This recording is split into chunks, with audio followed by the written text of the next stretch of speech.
Bonjour et bienvenue dans notre journal. Je suis Idriss Ardel, votre journaliste, et nous sommes en compagnie de Mathieu Doublet, notre scientifique, qui va nous parler de son projet sur la foudre.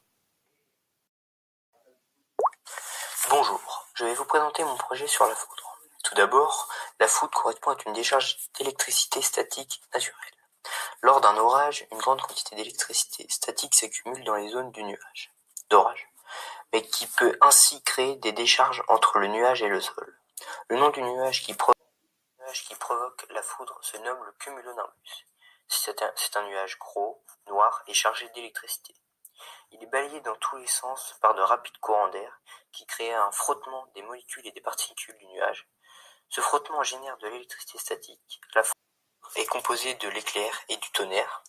Donc l'éclair est le flash de lumière géant et le tonnerre est une explosion sonore. Un coup de foudre, c'est 100 millions de volts, 120 décibels et cela dure une demi-seconde. La température de la foudre est de 30 000 Celsius.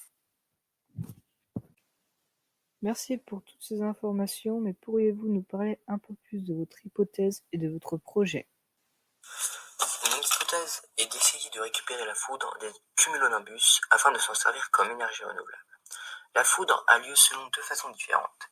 Il y a les éclairs sol-nuage, c'est une décharge électrique qui représente 15% des activités nuageuses, mais il y a aussi les éclairs intra-nuages, qui ont lieu dans les nuages orageux, qui représentent 75% des décharges électriques lors d'un nuage. En France, on compte 1 million d'impacts de foudre, c'est-à-dire entre nuages et le sol.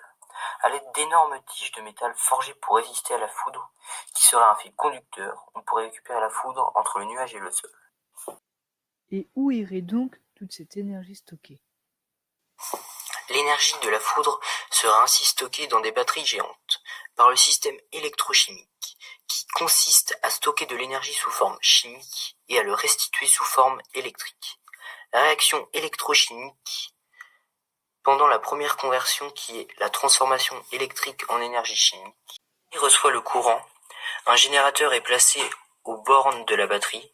À l'intérieur de la batterie, le potentiel chimique des électrodes s'éloigne, la tension augmente, l'énergie s'accumule par la réaction électrochimique et donc la batterie se charge. Ainsi, l'énergie électrique de la foudre va être convertie.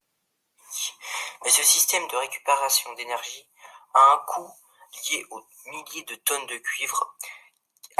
Et merci pour ce reportage. Nous sommes à la fin de ce journal. C'était Idriss Ardel et Mathieu Doublet.